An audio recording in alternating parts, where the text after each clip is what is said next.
आज के व्लॉग की शुरुआत हुई इवनिंग से क्योंकि नेक्स्ट डे मेरा एग्जाम था और मुझे अपना एडमिट कार्ड निकलवाना था।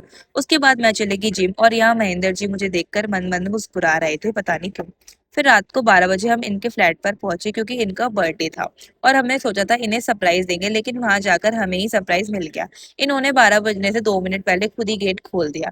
फिर मेरी बहन मुझे सुनाने लगी कि तू ही मनहूस है, तूने ही बोला था कहीं ऐसा ना हो कि ये खुद ही गेट खोल दे, और बिल्कुल वैसा ही हुआ।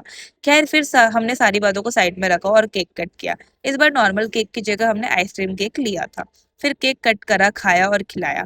उसके बाद सब अपने अपने घर की तरफ निकल गए क्योंकि मुझे सुबह एग्जाम देने जाना था।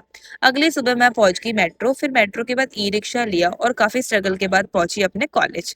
मौसम ठीक ठाक था लेकिन गर्मी और चिपचिपाहट बहुत ज्यादा थी। फिर रोल नंबर वगैरह चेक किया और अपनी क्लास की तरफ निकल गई। मन थोड़ा उदास था क्योंकि आज ही इनका इतना स्पेशल डे था और उसी दिन मेरा एग्जाम भी पड़ गया, इसलिए मैं इनके लिए कुछ खास कर भी नहीं पाई। एग्ज़ाम के बाद मैं घर आ गई और फिर हम सीधा समोसे खाने निकल गए क्योंकि हम दोनों को ही बहुत ज़ोरों से भूख लगी थी।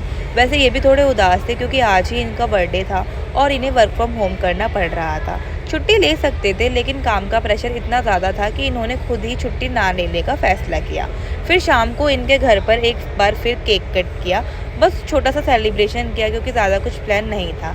लेकिन हाँ, खाना हमने काफ़ी सारा खाया।